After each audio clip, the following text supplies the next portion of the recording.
जय माता दी।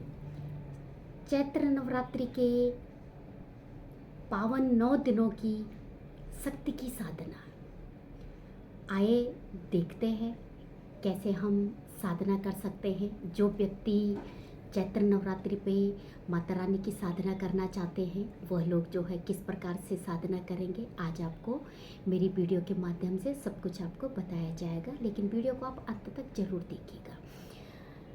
चैत्र नवरात्रि जो होती है वो अधिकतर जो है जो लोग करते हैं वो साधना के पर्पज़ से भी करते हैं। जिन लोगों को कुछ पाना होता है, जिन लोगों को कुछ करना होता है, तो वो चैत्र नवरात्रि जो है वो साधना के हिसाब से भी करते हैं।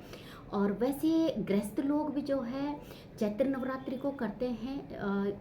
पूरा चैत्र नवरात्रि की जो है वो पूजा करते हैं। माता की 9 दिनों की पूजा की जाती है। माता की 9 दिन की जो पूजा होती है वो 9 रूपों की पूजा होती है। और बस आपको, अगर जो लोग साधना करना चाहते हैं उनको ये ज़रूर ध्यान में रखना है कि आप साधना कर रहे हैं तो किस पर्पज़ से कर रहे हैं, आपको किस तरह से आप साधना कर रहे हैं, तो उसका उद्देश्य क्या है साधना करने का। क्योंकि बहुत से लोग बोलते हैं कि हमें भी साधना करनी है, लेकिन ये होता है कि उद्देश्य अगर अगर हमारा होता है कि हम किस उद्देश्य से साधना कर रहे हैं तो उसका हमें जो है बहुत अच्छा परिणाम भी मिलता है। लेकिन हाँ, साधना के कुछ नियम जरूर है, तो उन नियमों को जरूर आपको अपनाना चाहिए, नियम से आपको करना चाहिए। और ये तो है, अगर जो है जब माँ को जो है बिना ही पता लगे, आप माँ को पता चल जाता है कि मेरा बच्चा भूखा है और उसको जो है दूध की ज़रूरत है, उसको दूध पिलाना है, तो माँ होती है, माँ को सब पता होता है कि कौन सी बच्चे को क्या देना है, किस बच्चे को क्या नहीं देना है।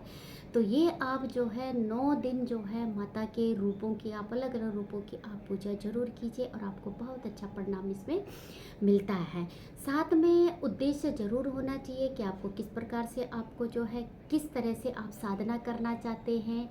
आप जो है साधना, अगर आप दूसरों के भलाई के लिए कोई साधना करना चाहते हैं तो आप उस हिसाब से साधना करना चाहिए, या फिर आप अपने लिए साधना करना चाहते हैं, खुद के लिए साधना करना चाहते हैं, आप उस हिसाब से साधना कीजिए। क्योंकि माता के अलग अलग रूप, अलग अलग मंत्र आपके जो है दुर्गा सप्तशती में जो है वो अलग अलग तरह से दिया गया है। पूरा दुर्गा सप्तशती को आप पढ़ लीजिए नवरात्रों में। दुर्गा सप्तशती में हिंदी वाली दुर्गा सप्तशती आप लीजिए, क्योंकि हिंदी में सब कुछ लिखा हुआ है, बहुत अच्छे से लिखा हुआ है, तो आपको बहुत अच्छे से समझ भी आ जाएगा।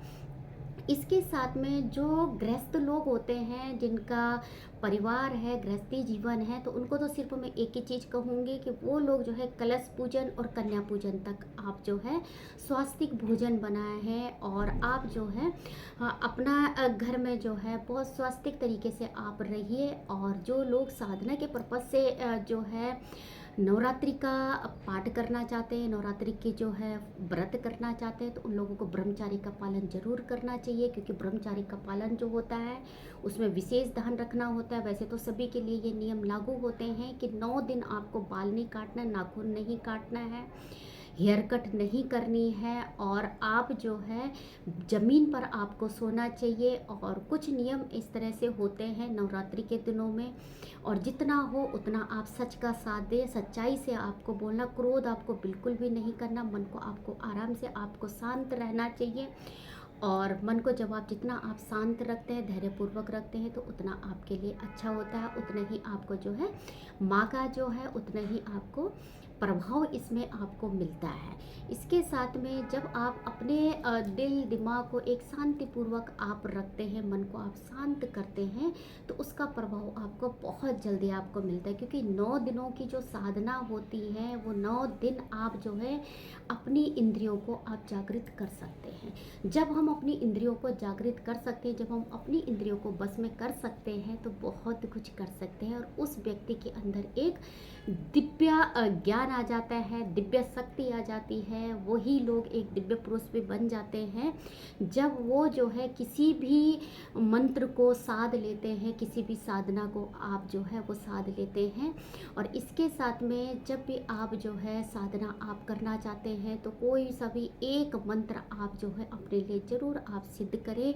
9 दिनों में जब आप माता का कोई सा भी एक मंत्र सिद्ध करते हैं तो वो मंत्र सिद्ध हो जाता है। लेकिन हाँ, सिद्ध तभी होता है कोई भी जब आप जो है उसको बहुत अच्छी तरह से नियम के अनुसार जब आप करेंगे। अगर आप नियम के अनुसार नहीं करेंगे तो आपको कोई भी मंत्र हो, कोई भी साधना हो, वो आपकी सफल नहीं होती है। क्योंकि हम जब कोई भी साधना करते हैं तो साधना के लिए हमें पहले खुद को शुद्ध करना बहुत ज़रूरी है। तो अपने आप को शुद्ध रखिए, कम से कम आप भोजन कीजिए और जो है जितना हो सके फलाहार आप रखिए खुद को, और अपने आप को बिल्कुल जितने भी आपकी जो नकारात्मक चीज़ें हैं उन नकारात्मक चीज़ों को हटाइए। नकारात्मक चीज़ों को हटाने के बाद ही आप जो है अच्छी साधना आप कर सकते हैं। और जैसे मैंने पहले भी बताया कि गृहस्थ लोग जो है वो सिर्फ कलश पूजन कीजिए, कलश पूजन के बाद में कन्या पूजन को कर सकते हैं। क्योंकि गृहस्थ जीवन में बहुत कुछ साधना करना जो है वो असंभव हो जाता है। लेकिन जो लोग साधना करना चाहते हैं और साधना कर रहे हैं उन लोगों को खास नियम अपने लिए अपनाना चाहिए। दुर्गा सप्तशती का पाठ जरूर कीजिएगा। दुर्गा सप्तशती का पाठ जब आप करते हैं तो उसमें आपको बहुत अच्छी ऊर्जा आपको मिलती है। 9 दिन माता के, 9 देवियों के और 9 ही हमारी जो है वो इंद्रियां हैं। 9 हमारी इंद्रिय है, 9 इंद्रियों को आप जो है अपने जागृत कर सकते हैं इन नवरात्रों पे। तो ज़रूर आप नवरात्रों पे आप जो है साधना कीजिए, लेकिन साधना आप नियम से कीजिए। नियम से आप साधना करते हैं आपको इसका जो है परिणाम भी बहुत अच्छा मिलता है। 9 देवी का पाठ आप जरूर कीजिएगा, दुर्गा सप्तशती कीजिएगा। दुर्गा सप्तशती में कोई सा भी आप अपना एक मंत्र आप ले लीजिए और उसी मंत्र को आप जो है अपना करना शुरू कीजिए। इसमें ऐसा कुछ नहीं है कि आपको कोई मंत्र दे। इस मंत्र जो है माता का एक यही होता है कि माता के मंत्र के लिए आपको किसी गुरु की ज़रूरत नहीं होती है। आप अपने आप से दुर्गा सप्तशती ले लीजिए, दुर्गा सप्तशती आप लीजिए और वहीं से आप एक मंत्र उठा लीजिए। उस मंत्र को ही आप जो है सिद्ध कर सकते हैं अपने लिए। आप करके देखिए, मेरे कहने से आप करके देखिए, फिर आप देखिए कि किस तरह से आपका वो मंत्र जो है वो सिद्ध हो जाता है। और इन 9 दिनों की ऊर्जा आपको कैसे मिलती है, कैसे आप जो है एक दिव्य पुरुष आप बन सकते हैं। इसी के साथ में जय माता दी।